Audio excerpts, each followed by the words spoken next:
Hi, everybody. Happy Easter. Happy Sunday to you. I am about 8 minutes late as per usual. You guys know I like to be fashionably late, but thank you all for being here, for being patient with me. So really quick, I just want to let everybody know that this is a super special episode in honor of the spirit of new beginnings, the concept of renewal, rebirth, resurrection. I can think of no better a time than to host Pat, who's actually a friend of mine. He's not just some stranger on the internet, but I really wanted to have him on to showcase for you guys some of his knowledge that ranges from occultism to hypnosis. He specializes in detoxification and nutrition. And I did post his links in the description so that you guys can find a way to contact him if you are interested in his services, but also just to follow his body of work and, just sort of all of his studies as it unravels. So Pat, just go ahead and introduce yourself to everybody. You'll do a far better job than myself. And hello, how are you? Thank you for being here. Glad to be here. Thanks for having me on the show. So I'll keep it brief because we don't have a ton of time and we had a lot of stuff we want to talk about. Best way to think about me is as a very curious person that grew up reading a lot and developing a lot of questions about the world and what goes on in it. And so I would just ask people and read books and go on the internet and try and find answers to my questions. And so over time, as that developed, the questions got more refined. The people I talked to got more experienced in their bodies of work. And I never really found satisfactory answers that I felt were like the answer. So I just kept seeking. And I also went through a lot of adversity, physically and emotionally. I had a bunch of near-death experiences that were fairly gruesome and violent. I had a lot of abuse, sexual abuse when I was a kid, psychological abuse as I got older from family members and things. So it's pretty severe as far as most things go. And so in an effort to heal myself from what I had gone through, and also in the pursuit of knowledge and the pursuit of understanding, I went down a lot of different roads and I worked with a lot of different people. And from each person, I took what worked and I left the rest and I adapted it to myself, into my own life. So I'm someone who studies anything and everything deeply. I love talking to people, meeting new people and finding out what their experiences are and what they've learned. And when I hear something that sounds interesting, I pursue it. And if it bears fruit, I hang on to it. If it doesn't, I get rid of it. Mm-hmm. A good way to be, general life philosophy, right? So what I wanted to just share with you guys to outline, why of all people that I have access to, of all people that I have the opportunity to grow and learn from, why Pat? So you guys, if you're watching this channel, chances are you know of a little phenomenon known as the 17th letter of the alphabet. I'm going to try to remain underneath the algorithms here a little bit and avoid saying the word too much. But yes, I am talking about Q. And so Pat and I connected on the interwebs around the time, I want to say early on in the Trump administration. And we were brought together by that particular phenomenon. We managed to sort of navigate a whole bunch of messy stuff, messy circles, and kind of come into this strange common ground that, as vast and varied as that base is, the Q movement, Trump supporters, and just the general awakened, there was some kind of a common ground that I felt with Pat and also with others, where it was almost as if the past, and I don't mean just like the past few thousand years, I mean the deep past, the hidden, long since forgotten past, was really key. These were key elements into understanding the state of the Great Awakening now and the greater picture, and certainly in terms of where we're going.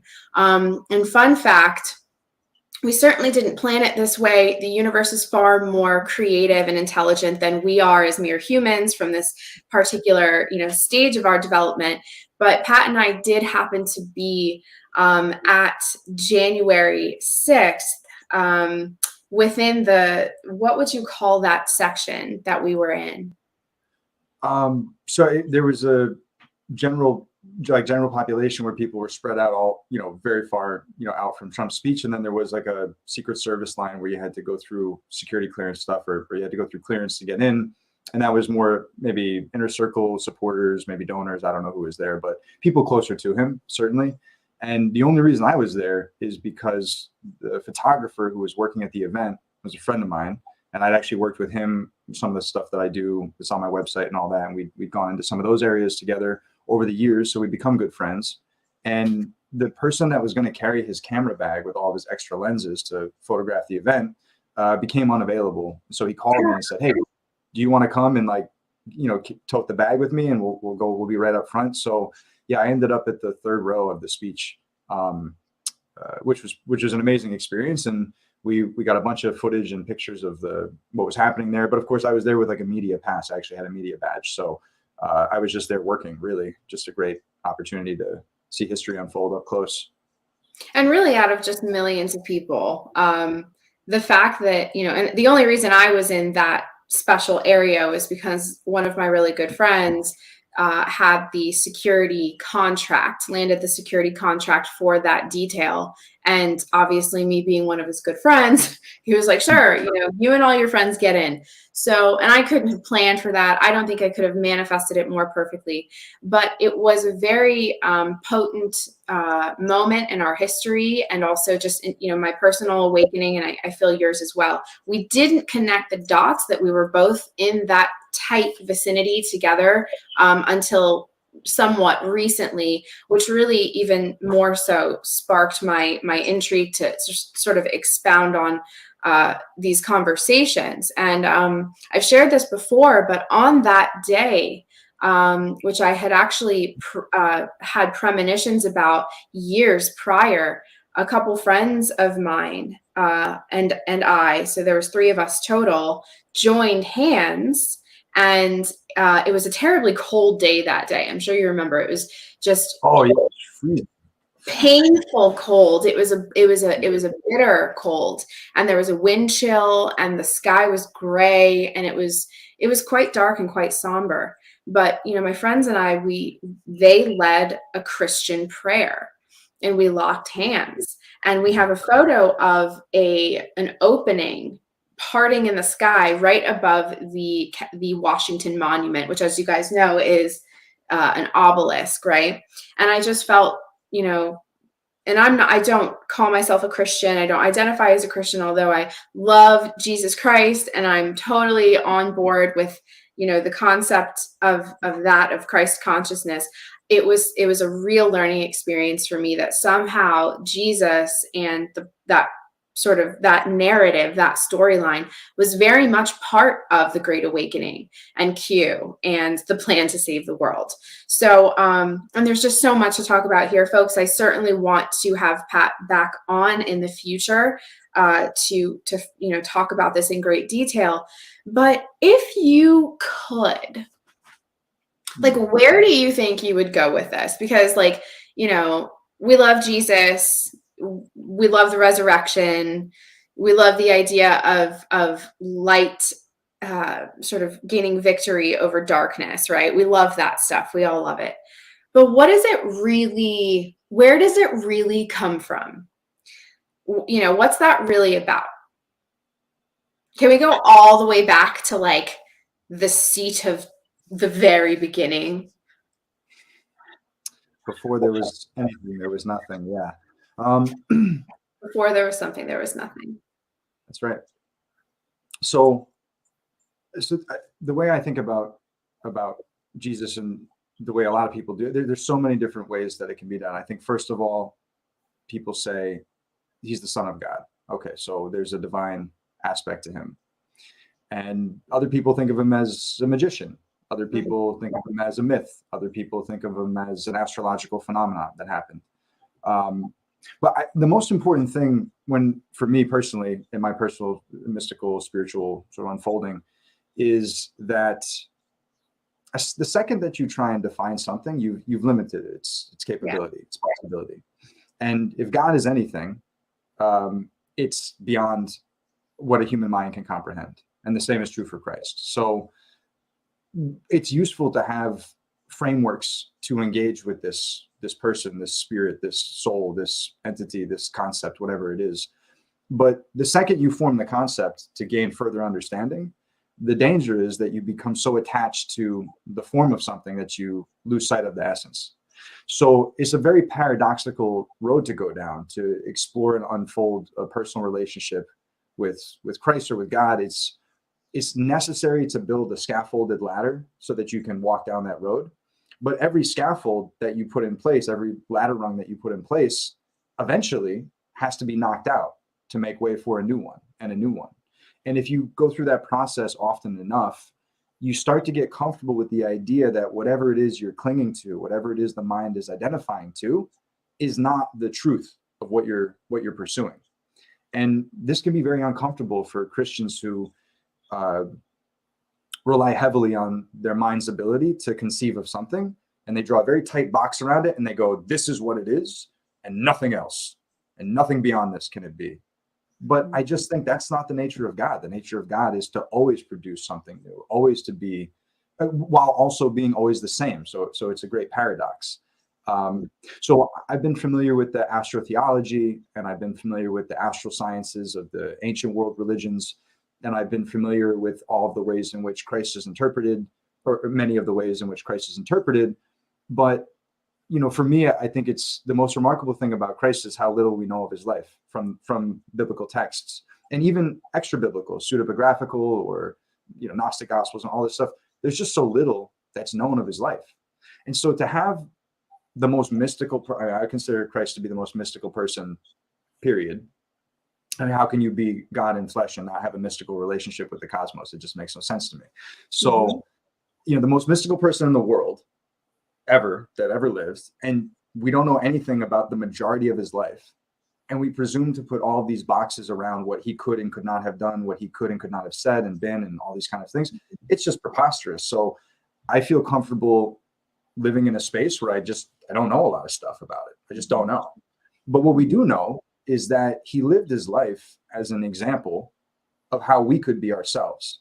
So, there's a question of salvation through faith and salvation through experience, experiential gnosis. This is the great split amongst Christians. Many Christians will say gnosis is Luciferian because it's down a road where you don't have salvation unless you do or experience certain things. But that calls into question the idea that Christ offered all men and women of earth salvation through what he did. So these are very sophisticated concepts, and they're very nuanced ideas, and it's very easy to offend some, but if we offend all, then we can say we're doing a good job.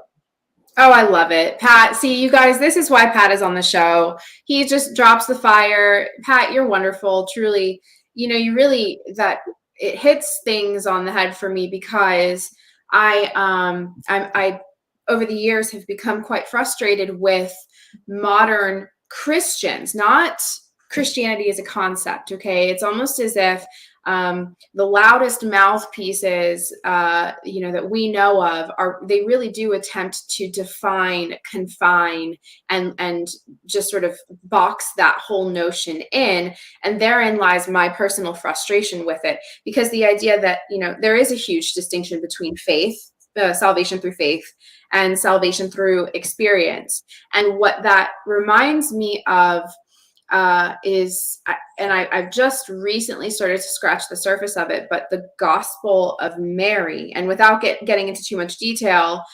the idea, Mary sort of over many eons, she's kind of been reduced to a sex worker, and she was his favorite, right. Exactly. We don't, I don't subscribe to the idea of the super watered down, sort of messy through various interpretations over the eons. But the Gospel of Mary, to my best understanding at this time, was that there was a type of internalization of the teachings, or gnosis, as some would call it, that really transcended the idea of something that is just faith-based, where if you just believe enough, if you believe enough, if you speak it enough, if you share it enough, if you preach it, say the words, read the texts, what have you. But Mary's, at least my understanding of it, is that it was more about the internalization, the integration of the teachings into the technology that is the human heart. And really what it is an understanding of the human blueprint, the human body. And this is something that is feminine. We see this with ayahuasca. When ayahuasca as a treatment, as a medicine, is actually a culmination of all of these deeply feminine earth archetypes. And this is why ayahuasca shows people the inside of their body. It shows people the God technology that they're working with. It shows them about their emotions, their trauma. If that's not gnosis through experience, I don't know what is. So that I just, I love it. There's a huge distinction. I think that is lost on a lot of modern Christians. And I'm not here to start war with anybody, as if I could, but really this is about creating common ground, understanding common ground with people that we absolutely need each other moving forward in the Great Awakening. So I don't seek to cause further division with my Christian brethren. I simply want discourse and understanding. There's nothing Luciferian about gnosis. Can we just get that out? How can we prove that? Well, so that's a really profound sentence, because we have to talk about, okay, what is Luciferianism, right? And what is gnosis? And gnosis can be many things. Satanic, because there's a bit of a blurriness with the term Luciferianism, isn't there? So the idea that gnosis, that Gnostic art, Gnostic science is satanic or evil, I think needs to be dispelled, because it's not helping. Yeah, that's a valid point. So for me, I look at Satanism and Luciferianism in two different ways. Yes. We might consider Satanism as like a pop culture, sort of like moody, angsty, reactionary movement against Christianity. Mm-hmm. Satan being a biblical figure, so to have Satanism inherently gives validity to Christian doctrine, because Satan's considered to be an aspect of that. But right. If you go into earlier times, and then also Lucifer as an entity has existed. You can talk about it in various ways, but Lucifer is not really a major character biblically per se. I mean, he's referenced in it, I believe, once or twice, something like this. But the modern system of Luciferianism is really a ritualized religious tradition that glorifies the personal consciousness as like the height of the expression of the all. So the all is typified into an individual self. And when we take that self and put it at the summit of all things, and we make all forces and principles subject to the will of the self, this is a Luciferian framework. Mm-hmm. And the antithesis of that is when you say that the self is an expression of the all, and you put yourself subject to, the will and principles of the all. And this is where we get to the concept of submission. So this is a big doctrine in Christianity, is that Christians say we submit to Christ, and Christ submitted to God, so we submit to Christ. Right. And the idea is that whether you personally submit to Christ or Krishna or whatever you submit to, the idea is that we are not the end all be all. So you must submit to something. You can call it natural law, you can call it cosmic principle, you can call it, astral forces, astral rhythms, or there's a million ways to slice and dice it. But the idea is that we are bound to some type of law, whether we want to be or not. Mm-hmm. And if you realize that, then you go down a road of trying to understand what that law is, what those laws are, so that we can live in harmony with them. That's the way we have the best experience of life. Now, some people might say that you can't achieve salvation unless you live in harmony with the laws. But this, again, gets to many profound questions. So before we go down that road and chew up the entire hour on that one question, we go back to Satanism, Luciferianism, left-hand path occultism. We go into Qliphothic aspects of magic, which is a Kabbalistic inversion or a Kabbalistic framework that you can get into. All of these things rely on the glorification of the self. So I was talking with someone about what do they call it? Human design. This is something popular now. And they asked me what I thought of it. And I've talked to people who work in that space and people who have engaged with it professionally. And I said to them, listen, if you spend 6 hours talking with a lifestyle or life design or human design person, at the end of that, the question is, has the self been raised and glorified through that process? Or has God, has something greater than the self been raised up and glorified? That's the fundamental litmus test that I use when evaluating a certain system or philosophy or perspective. And so if you go through 6 hours of lifestyle of whatever design, and I'm not picking on that particularly, it's just happened last night, so it's fresh in my mind. If you go through that, it's a lot about you and I and we and me and I do this and I want that and my goals are this and all that. So it's a glorification of the self. Now, we need to have a healthy relationship with ourself. I don't believe in like the ego is bad, get rid of it. But it sure as heck shouldn't be driving the chariot. The soul should be driving the chariot. The wisdom that God bestows to us through our soul is what should be guiding us, not the mind's desire for something in the short term for some specific reason. Because frankly, we just don't have the ability to know the unintended consequences of those desires being fulfilled. We talk about blowback at the CIA, and they go over here and they arm these people, and then 10 years later, there's all this bad stuff happening. It's like, well, take that and scale it and put it on yourself. I want this thing that seems good in the short term. You do it, and all of a sudden 30 things happen that you didn't mean to have happen, and all this craziness can come about. So it's in the submission to something greater and the pursuit of a communication and a relationship with something greater, which we can call God, personified as Christ in this conversation, that you find not maybe what you want, but what you need. And if you pursue that firmly enough, generally speaking, it's kind of like detoxification. I do a lot of work with helping people detoxify their bodies, especially if they're ill, sick, or athletes or something like this. And the first thing that happens when you go down that road is that you start to feel not so great, generally speaking, because your body starts to get rid of all this stuff that's really causing some problems. And similarly, when you go through a spiritual process of trying to raise yourself up or enhance your consciousness or build a relationship with God stronger or Christ stronger, what happens is all the crap in the way that has clogged up the pipeline of that communication starts to break up and come to the surface. And so you go through something where you're like, well, now I'm feeling all these emotions and I've got all these thoughts racing through my mind and it feels like a mess. And that's how you know it's working. That's what you want. You have to have the bravery and the tenacity and the faith to go through that process and continue on.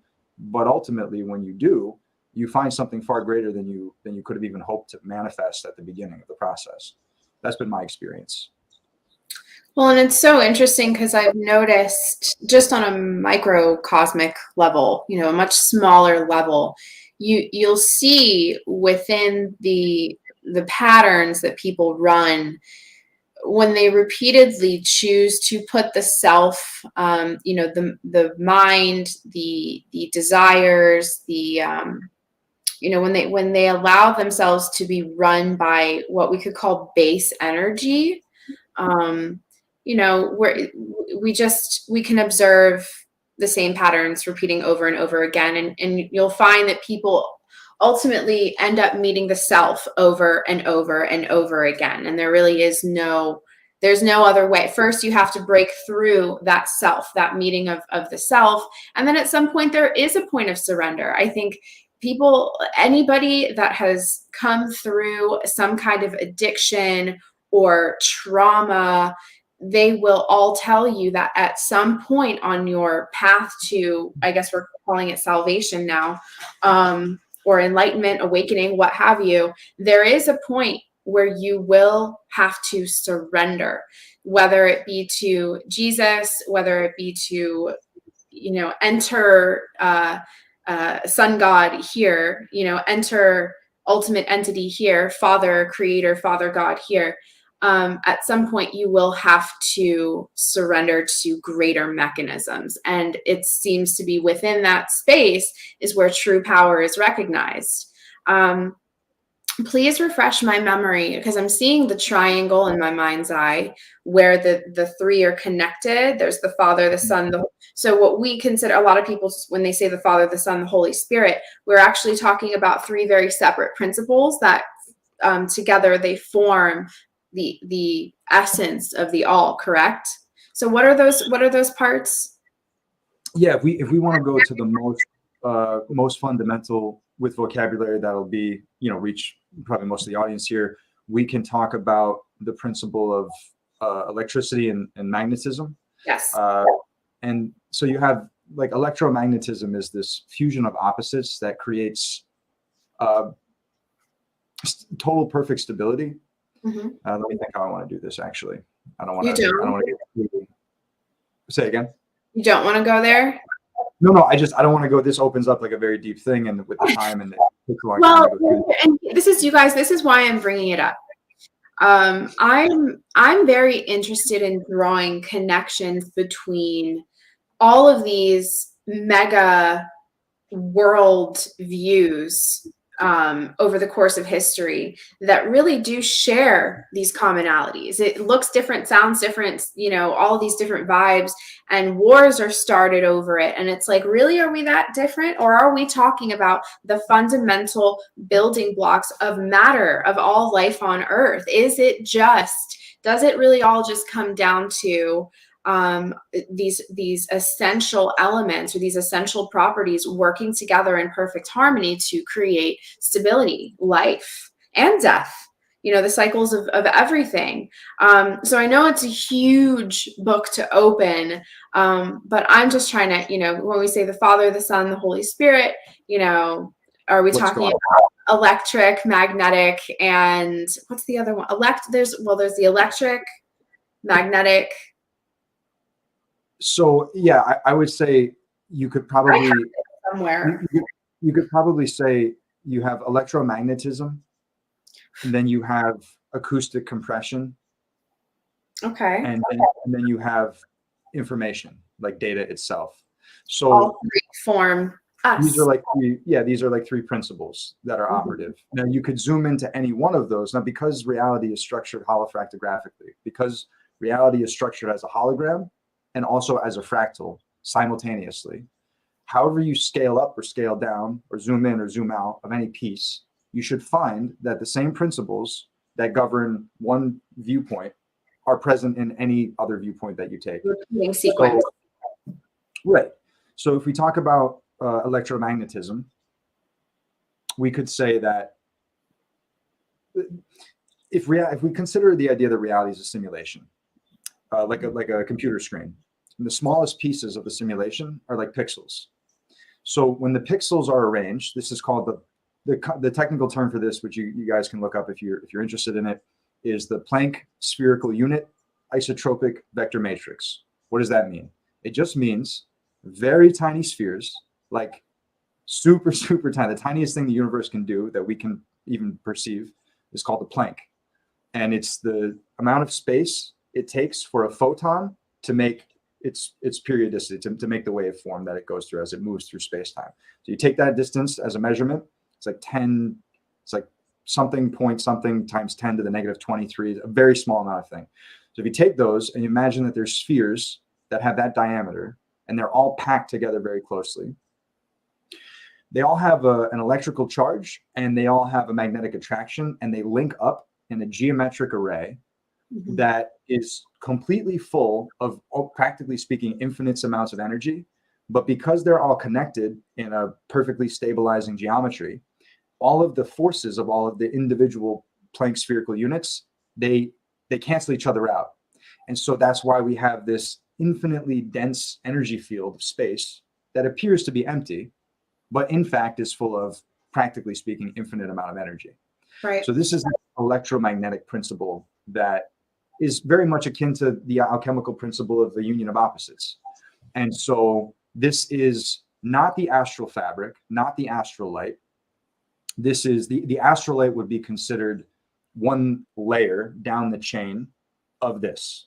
So we could say that the aether with an A, so medieval alchemists used to refer to it, is this fabric.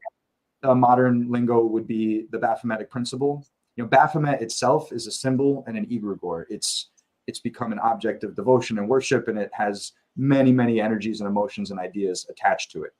But the principle that underlies that symbol is much more mathematical. It's much more physics. It doesn't have a morality. It doesn't have a code. It just is. It's a principle of opposites united. So this is like an electromagnetic field that contains the possibility of all things. Now, once that field exists and it's established, and this is a mystery, how that field becomes something out of nothing, that's a whole different conversation. This is what the Jewish mystical traditions have been contemplating for thousands of years, and many other people also. Once that comes into being, then that field is creating, through various processes of compression and expression, different scaled levels of its own expression, which have the quality of waves and vibrations. So this is why we call it acoustic compression. It's a compression of energy that creates almost like bubbles, psychedelic bubbles that pop out from that field of stillness, which is infinitely full. And it gives us the scaled expression of reality, everything from the cosmos to the planets, solar systems, galaxies, stars, nebulae, human beings, cells, atoms, all the way up and all the way down until it connects back to itself and turns back around. And what does that mean? I have no idea, but that you can't understand logically. So I mean, we're doing our best, but really it all is an infinitely repeating sequence, and arguably, by this logic, in the same way that you can cut a root or a stem and regrow it in a dish of water, you can essentially recreate anything with sort of from nothing, with the proper tools, with the proper knowledge. That's really what we're getting down to. And that's why things like telepathy is possible, why psychic information is sometimes accurate, not all the time, but sometimes, because we're certainly tuning into different spheres when we're talking about psychic work. But the general idea that these sequences are fundamental, they are primary, essential building blocks of all life and in the universe, consciousness, people, you name it. It's part of the reason why you'll often hear me use the term when describing human beings, that we were spun into form and shape through sound. And that's how I feel just as a human being, that I thank Creator all the time and I literally use the term spinning me into form and shape, because I imagine that there was some kind of a toroidal, almost explosion. God wants to express itself through people, through color, through emotion, through physical form. And it's just this glorious forever dance of Creator and what expression looks like. So there's no need to threaten people with hell. Is that what you're saying? There's no need to utilize threats of eternal hellfire for having sex before marriage? Is that what you're telling me, Pat? Yeah, I appreciate that statement. I would say that when we make choices, we should be prepared to accept the consequences of the choices. And if the consequence comes and we didn't know that it was coming, it can feel like a punishment. But if we engage in a behavior and we're aware of what a potential consequence is, and it comes and we accept it and we embrace it and we deal with it, any system, whether it's religious, philosophical, political, educational, social, cultural, whatever, any system that uses fear and threats to guide people's behavior, I tend to be pretty skeptical of. I tend to look at that more along the lines of mind control technology. Now, that doesn't mean that letting someone know that there could be a really bad consequence for an action is mind control. But the way in which those things are used as weapons against people, I'm not a fan of. And I do a lot of work in education. I work with young children quite a lot, tutoring, and they may have learning disabilities, they may have health challenges, they may have various things going on. And I just think you have to lead with love. That's a very kind of cheesy or overused phrase or term, but trying to scare people into doing something, you might get the short-term behavior you're looking for, but it's not appropriate for long-term stability of character, stability of mind, stability of spirit, peace. The fruits of love do not yield themselves in a fear-based approach. They just don't. And so is there a hell? Are there dimensions of existence and reality that we would not enjoy, that would seem like a punishment? Probably. Are Yes. there lower realms of existence where there are entities that roam that we might consider to be like evil and demonic and things? I would say for sure there are. Do we get spit into those for all of eternity, for forever, ever, until the universe sucks itself back into the nothing of God? Maybe, I don't know. But fact is none of us know. So what I try to do while I'm here with this body is I try and look at what's around me deeply, peer past the appearance of things and look at the true nature of things and understand what patterns are at play in the scheme of nature that I did not create. And in doing so, I find two things. One, I find a justification for a supreme intelligence that underwrote this whole thing, the creator of the simulation, God, what have you. And on the other hand, I look for principles by which I can guide my own conduct and behavior. So if I observe patterns in nature, I think to myself, well, if it's good enough for everything that exists, maybe I should be sticking with those patterns too. And the translation of that from, physics and math into psychology and interpersonal relationship can be difficult because it's your mind that is helping you guide that process when you're trying to figure out how to do it. But if the mind is clouded and clogged up and has, subconscious and unconscious thoughts that are not productive and remnants of fear-based programming from family or institutions, it can get messy. But that's where that's where faith comes in, is you lean on something greater than yourself to guide you through it. But oftentimes the answer to that faith, that call out in faith, is to have you do something really crazy seeming, really unexpected. And then you fight. Oh, that doesn't make any sense. But if you trust, you find out that oftentimes there will be what you're looking for on the other side of that. Well, and another thing too is, and something I wanted to bring up here, I'm from, I've seen it a lot. I'm a tarot card reader. You and I have talked about the use of symbols, glyphs, numerology, as almost perhaps, a rung on the ladder of the journey, and perhaps not the end all be all of the journey, right? So these symbols are essentially still things that we are attaching meaning to, when ultimately what we want to do is just kind of, I guess, be part of all of it and not need those things. I don't know. Well, we could talk about that at a later time. But Pat and I have had some interesting back and forth about tarot cards. He loves that. He loves me as a tarot card reader, but he's also like, Jenny, just so you know, like someday you're gonna have to put the cards down if you ultimately want to. Well, it's true. You did, that. Yeah, no, so I've refined a little bit the way I've been saying that, because I've been having a lot of conversations the last couple of weeks. I was away working with a group of people on various things: esoteric, health, nutrition, detox, and spiritual, and all this kind of stuff. And some conversations came up, and one of them was very interesting. I said, listen, tarot, astrology, and Kabbalah are three technologies that are built all on top of the same operating system, which is reality, which is existence. And you can't really separate one from the other. They're three different angles of approach to the same fundamental operating system.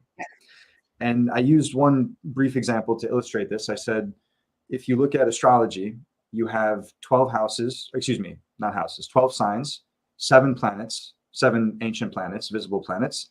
And then you have you can call it the 3 post-Saturnian planets, or you can say the 3 primordial elements. The ancients used primordial elements. So it was air, fire, and water, which corresponds with the 3 post-Saturnian planets in our current understanding, because we've had the science developed to see that and put those pieces together.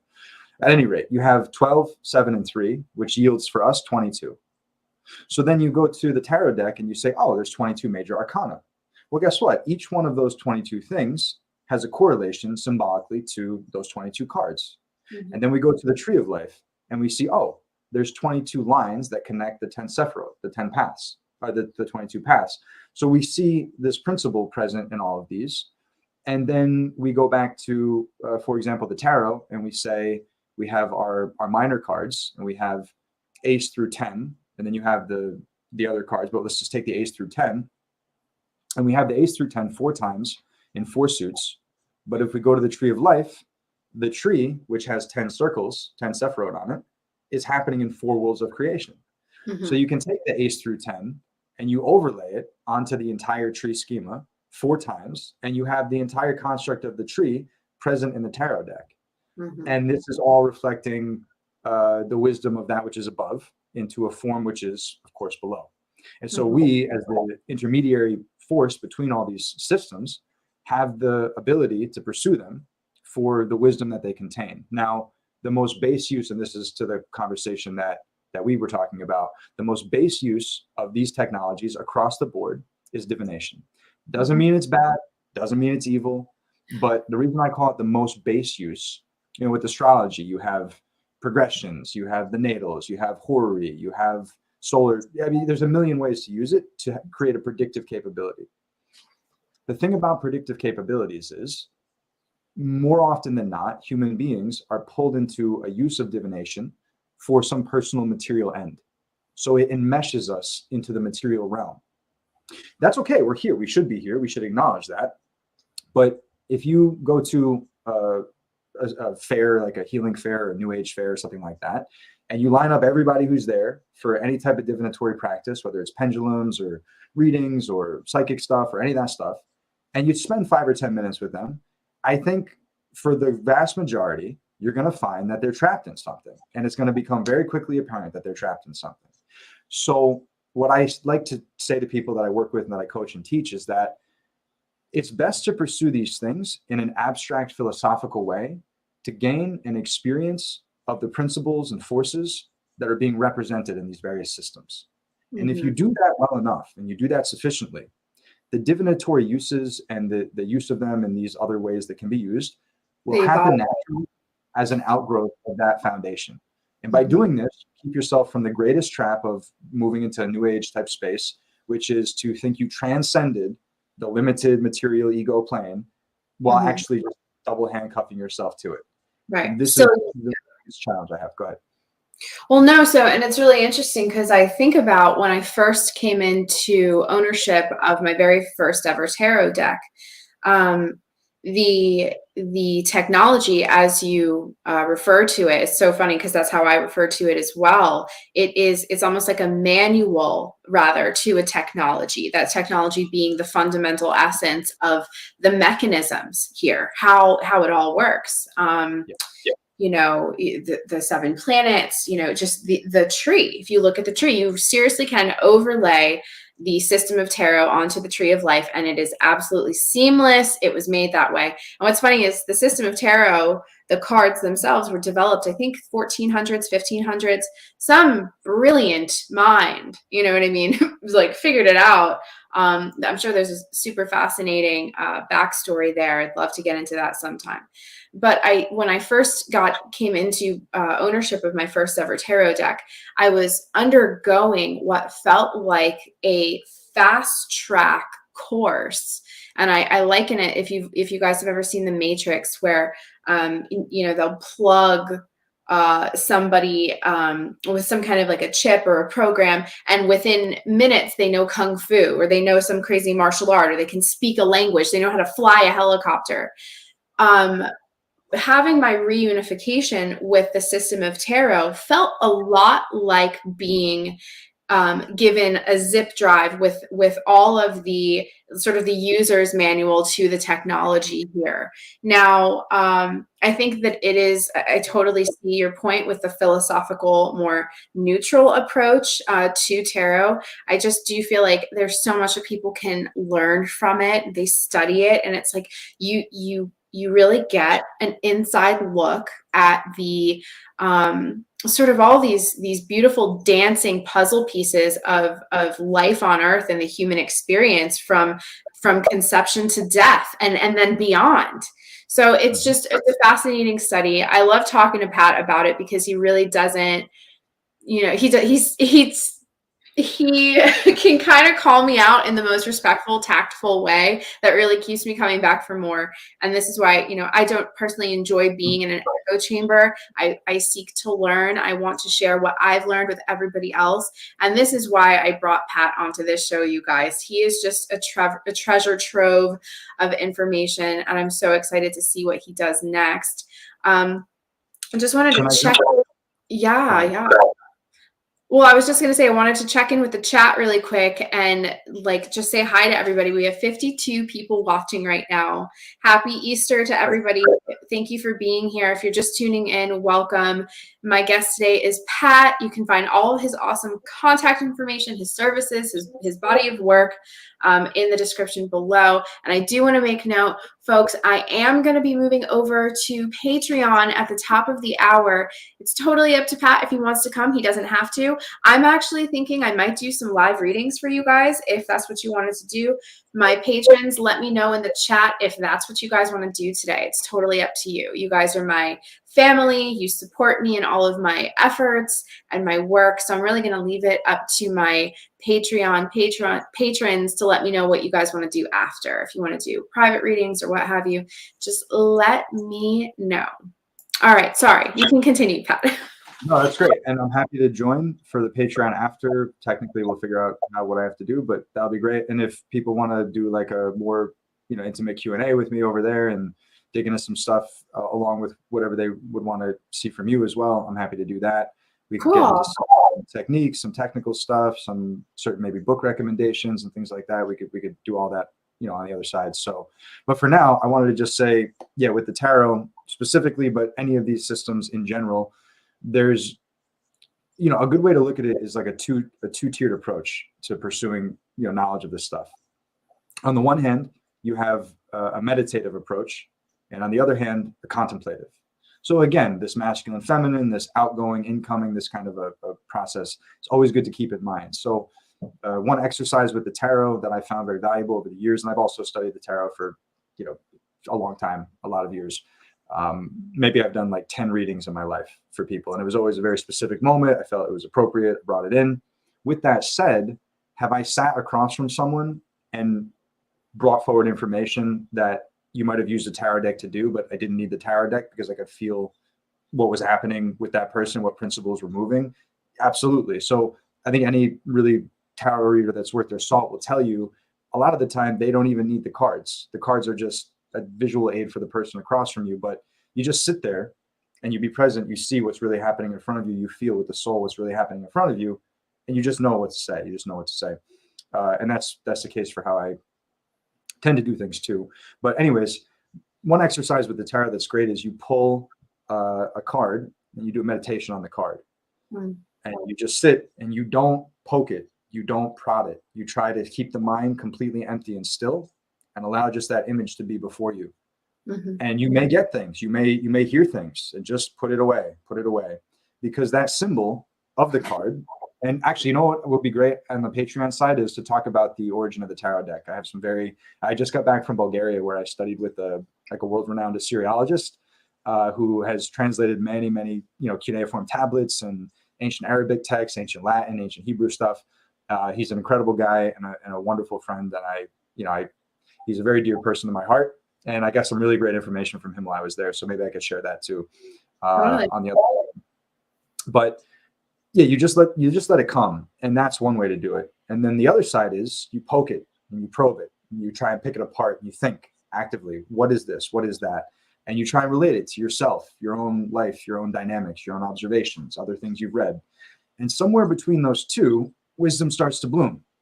And the symbols themselves are like a catalyst for the subconscious. It's a catalyst for the mind to begin to put a form to something which is latent and in the back of the head. So these are some techniques that can be applied to great depths and great ends.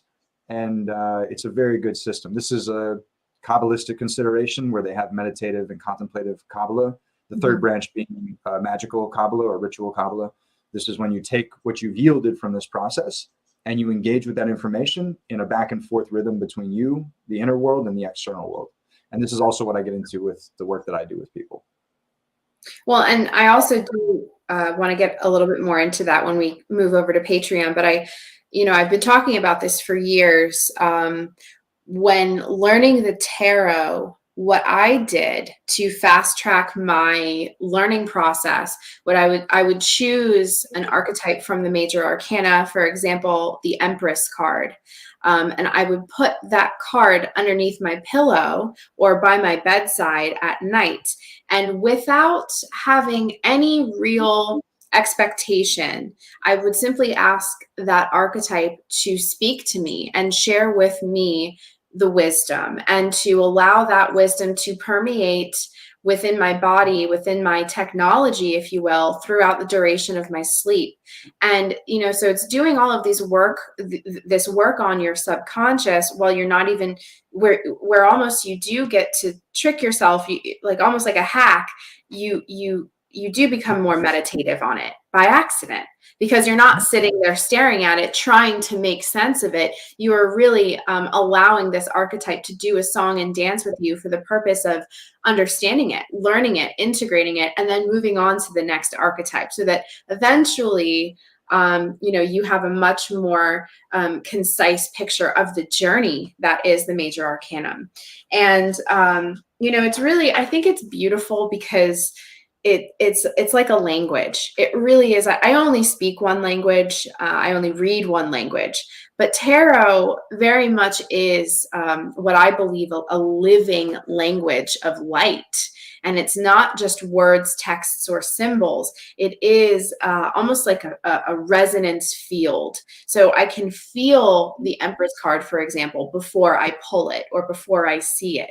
And it is a very interesting codex, if you will, to describe and understand human life and all life, really, because it's a profound work and study. And we're not here to demonize it, certainly not, because I am a tarot card reader, dang it. So this is, I love this, but I also love that Pat really keeps my feet on the ground with it, and helps really boost my confidence, actually, in terms of how I use the tarot, what my overall vision and goal is as far as being the best tarot reader that I can be.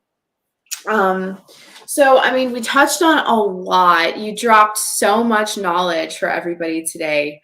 In honor of Jesus, because I kind of want to give J-Man a shout out, you know what I mean? Like, I've been accused of being all kinds of terrible things because I have adopted just a broader worldview, and I don't call myself a Christian. So I have people that call themselves Christian attack me and act like I'm some kind of, I don't know, I've been called a demon or an it, things like that. I think that that's sad. I think that that's unfair and upsetting.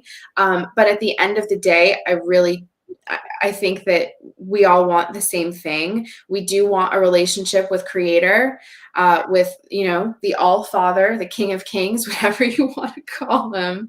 But that does really start with surrender. And a lot of these modern interpretations, these modern Christians, they don't even realize that it's service to self, that they are all service to self, service to ego. They'll beat you over the head with their sense of morality, heightened sense of morality, because they go to church or they read the Bible or whatever. And it's like, that's not true Christianity. That's not what Jesus taught. So any thoughts on the J-Man? I'm sure you got a lot. Like, where should I start? I guess when I was little, I got molested by a priest when I was a kid, and I went to church a lot, like multiple times a week. And I've shared this before in other streams and stuff, and it's something that I certainly took a lot of time to work through, and it was very difficult, and there were a lot of challenging aspects to it. But it did happen, and I had an incredible faith. Like, I would have been a priest probably. I was like, that's what I thought I wanted to do. I wanted to just be in a church all the time, talk to God all the time. And I used to stare at the crucifix, and I could see, a big, like, guy hanging like that. And I was always frustrated by that depiction of him, because as I was a kid, and my little young mind was like, this guy is just great. He just was trying to help people out, and he did all this stuff, and it sucked.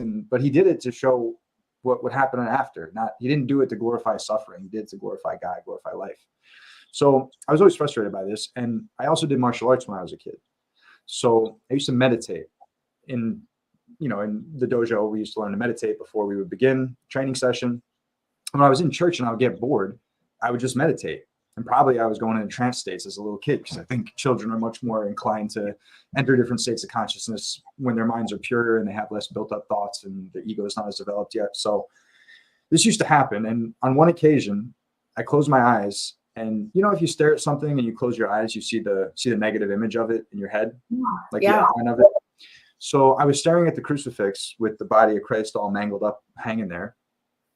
And I closed my eyes, and he in my mind's eye, in the negative image of it, the body of the guy like became illuminated and got off the cross and like walked over to me.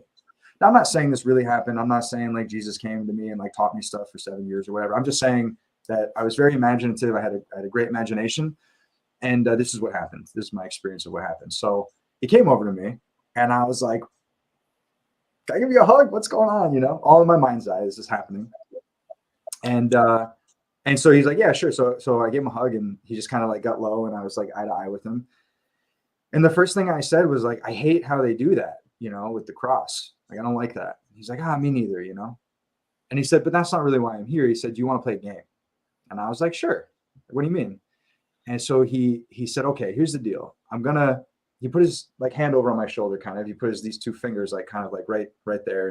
And in my mind's eye, I saw this like emerald green kind of light filled me up like a gas tank. It was very close to this color, actually. Ironically, years later, I drink that juice every day. And he did that. And he said, "Look, every time you do something nice, a little bit of that light will go out from you. So your job, the game, is just get it all out by next week, and I'll fill you back up." And this went on for years. And years and years. Oh my God, mind blowing. And the conversations as the years went on got deeper and deeper. And there were things about energy and light and nature and God and all mystical things that as a child, maybe I was very ready to receive. But as this process was going on, this is probably around 5, 6 when this is happening. So within the first few years of this is when the issues with the priest started happening, and it didn't go on for too long. And that priest ended up being arrested for molesting someone I was at church with. Oh my and God. I didn't realize what had happened until years later. So it was totally like repressed for me. Very typical. Yeah.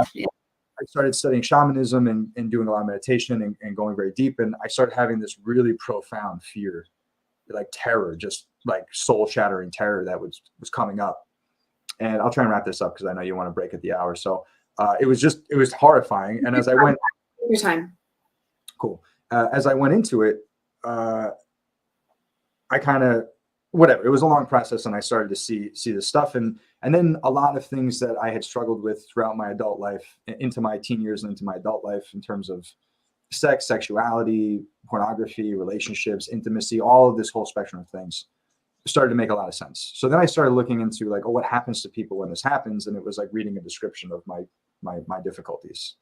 And I was like, oh, maybe this really did. And then I said it to someone who I'd known since I was a kid, and they reminded me that 10 years before this, I had said to them in a very private moment, which I had forgotten, that I thought I had been molested. And I didn't remember saying that, but they were like, "No, you told me." I remember that was like an earth-shattering moment for me. I never forgot it. So it was there. And at any rate, I'm just saying this caused this division for me, where I wanted to go into my faith and into the church so desperately. That was my calling in life. And at the same time, I wanted to get as far away from it as I possibly could. Mm-hmm. So what a terrible split. But the experiences I had in my inner world with this figure that I would see every Sunday for many years gave me kind of the toolkit, the foundation that I needed to guide me while I was out in the spiritual wilderness. And so I looked for God everywhere. I looked for God in Reiki circles, in New Age shops, in books on occultism, ritual magic, shamanism, hypnosis, detoxification, meditation, yoga, nature, hiking, you name it, everywhere you can imagine. And I never found it. I never found him there. But I found parts of him. And so my work became assembling those pieces into something bigger than the sum of the parts. And when I did that for myself to heal what I had gone through, not just with that, but in other ways too, I went through other difficulties. I found that I had compiled something very beautiful and that deserved to be shared with other people. And so my background was education. I had taught at colleges and high schools, learning centers, pre-K classrooms, kids with disabilities, kids that are gifted and talented. Oftentimes that's the same kid. Yeah. Adults, ESL, GED programs, workforce training for the state around where I lived. So I had this great background in education. I'm a phenomenal educator. And I had this personal life of all these things that I wanted to teach people and share with people because they worked for me. And so this is where the work I do now came from, is I married my avocation and my vocation into one. And there's a great poem by Robert Frost called Two Tramps in Mud Time. And if anybody knows that poem, at the very end, he talks about marrying his avocation and his vocation as one, as two eyes make one in sight. And I read that when I was in high school, I think when I was 14 years old. And I kept that quote on the wall of my room for like 6 years. And I looked at it every day. And eventually it's what I did. So that's where I came. All that to say, for me, Jesus is a really personal thing. It's like a friend of mine. It's a teacher of mine. Is he a savior? Maybe. I mean, yeah, he's a savior, whatever. For me, he's a friend and a teacher. And he called me to be as much like him as I could imagine that he was. And every day I go a little further down that road. And some days I go backwards. I'm not, whatever. I'm a human being. I mess up. I screw up. I make mistakes. I'm lazy sometimes. All this stuff. It's all there. But if you want to have that relationship, you just have to try. And the biggest thing to do is leave your thoughts at the door. Leave your beliefs and your thoughts at the door. Open yourself up and give it a shot and see what happens. I mean, it sounds overly simple, but the worst thing you can do is preconceived ideas that you got from some group, whether it's an online anti-Christian group or a church group with pro-Christian people. Man, none of these people don't know Jesus, bro. These people don't know. Maybe some of them do. I shouldn't be so broad of a brush there. Many of them do, I'm sure. But if you want to go down that road, leave your shit at the door, because there's no room for that when you're in that presence. I'll tell you that much right now. So yeah, it's annoying to see people that think that they have a monopoly on the understanding of relationship with Jesus. It's not something that can be policed. It is a very profoundly personal relationship. And as a tarot reader, where a lot of Christians and tell me I'm satanic or demonic or consorting with spirits or what have you, it's not only is it untrue, but it's not the Christian thing to do to attempt to police my relationship with Creator. And I just urge more people that call themselves Christians to be a little bit more open-minded and sort of mind your own business when it comes to other people's relationship with the Christ. And I also do really, I don't like the fact that that Jesus is so often depicted on the cross. I mean, my goodness, it just seems a lot of bit counterproductive when we're talking about it. But that again, I'm sure that there's argument for it. The fact that was his sacrifice and what have you.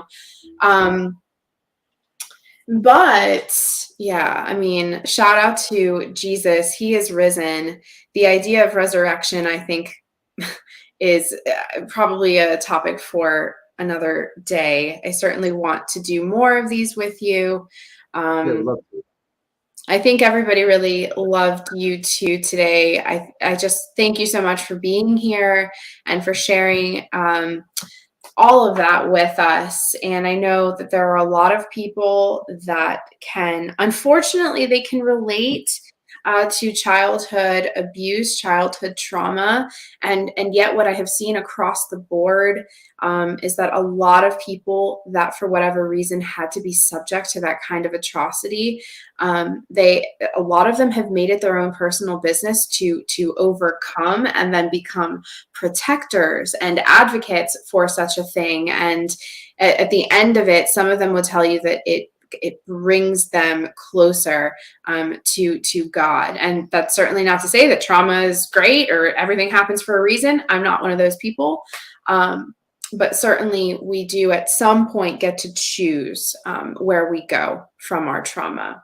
So folks, again, happy Easter. This has been a very, very special episode for me. Pat, I want you to let everybody know where they can find you and what they can expect if anybody was considering your services. Sure. Mostly it's a website, eastofeldencoaching.com. And you can read through. I've got a lot of information on there, so there's plenty to read through. So take your time, not something you're going to do at a stoplight. But there's a tab there that says courses. And if you click on that, you'll see that I've arranged like 40 different classes. As like I built my own curriculum. I said, this is what people need, I think. This is what I needed. So this is what people need.